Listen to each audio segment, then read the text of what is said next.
قرآن ایک اعجاز ہے۔ حضرت قبلہ رحمۃ اللہ علیہ یہاں پر قرآن کے اعجاز سے متعلق بہت ساری باتیں لکھی، ایک دو باتیں میں اس میں سے ہلکا ہلکا بتا دیتا ہوں۔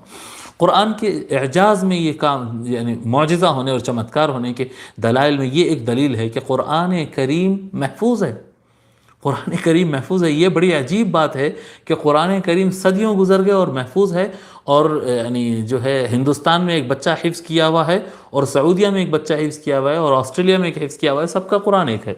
جو سینوں میں ہے وہ بھی ویسا ہی ہے، جو لکھا ہوا ہے وہ کتابوں میں محفوظ ہے، بالکل ایک جیسا۔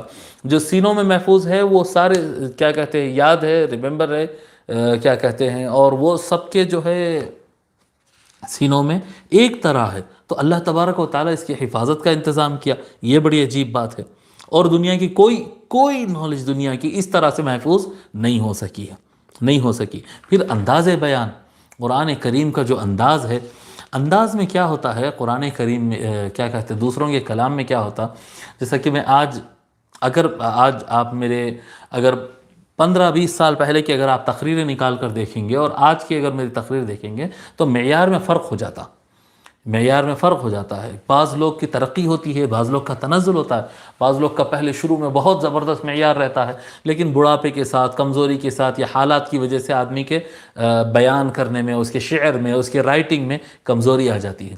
بعض لوگ کا ایسا رہتا ہے کہ ابتدا میں کمزور رہتے ہیں، بعد میں ان کو عروج ملتا ہے۔ جی، ہر زمانے اور احوال کے حساب سے کلام اونچ نیچ ہوتا ہے، اور کلام اللہ کا جو لیول ہے، قرآن کریم کا جو لیول ہے، پہلے دن جو ہے وہ آخری دن وہی ہے۔ حالانکہ نازل تو 23 ایئرز میں ہوا نا، 23 سال میں، تو یکسانیت ہے۔ یعنی حضرت بحر العلوم رحمۃ اللہ علیہ لکھتے ہیں کہ اگر مرزا غالب بھی، اب غالب سے اوپر کیا نام لائیں گے؟ اب میر تقی ہے، صفی اورنگ آبادی ہے، فلاں ہے، فلاں، بہت بڑے شعراء ہے، لیکن غالب سے اوپر کیا نام لائیں گے اب اردو کی دنیا کے اندر، اردو شعر میں؟ حضرت فرماتے ہیں غالب کا ہر شعر وہ لیول پہ نہیں رہتا، غالب کے کئی شعر ایسے ہیں کہ دوسروں کے اشعار ان سے اچھے ہیں، ہاں غالب کے بعض اشعار ایسے ہیں جس سے اچھا کوئی بھی نہیں ہے۔ تو کوئی کلام بالکل اوپر آسمان کو جا کر چھو جاتا ہے، کچھ کلام مڈل رہتا ہے، کچھ کلام تھوڑا کمزور رہتا ہے۔ یہ ان کی یہ نظم کو کوئی چیلنج نہیں کر سکتا ہے، لیکن وہ نظم سے بہتر ان کی نظم ہے۔ جی، اس طرح سے ہوتا ہے۔ اور کلام اللہ کی کوئی ایک آیت بھی ایسی نہیں کہ اس سے بہتر کوئی ہو سکے، ہر آیت سب سے اوپر ہے، ہر آیت سب سے اوپر ہے۔ ایسا کیسا ہو سکتا ہے؟ جی، آپ یعنی حضرت قبلہ جو ہے شیکسپیئر کا بھی ذکر کریں یہاں پر۔ شیکسپیئر بھی جو تاریخ کو اسٹڈی کرتا تھا، جو ڈرامے لکھتا تھا، اور جو اس کے رائٹنگز ہے، اس کے جو کچھ اس کا کلام ہے، وہ کلام میں وہ فرماتے ہیں کہ جو اس کے ابتدائی زمانے کا کلام لکھا ہوا ہے اور بعد کے زمانے کے کلام کو آپ دیکھ لیجئے کتنا ڈفرنس آ گیا ہے۔ لیکن قرآن کریم کا پہلا کلام اور آخری کلام میں جو بلاغت کا لیول ہے، جو چمتکار کا لیول ہے، وہ کہیں پر بھی کم نہیں ہو رہا۔ یہ بھی قرآن کریم کا اعجاز ہے۔ پھر قرآن کریم غیب کی باتیں بتاتا ہے، وہ چیزیں جو نظر نہیں آتی، وہ چیزیں جو انسان کے عقل کے ماورا ہے، وہ چیزیں بتاتا ہے۔ قرآن کریم کے اندر پاسٹ سے متعلق قصص بیان کیے گئے ہیں، واقعات، قصص، اولڈ ہسٹری بھی بتائی جاتی ہے۔ قرآن کریم میں فیوچر بھی بتایا جاتا ہے کہ آگے کیا ہوگا۔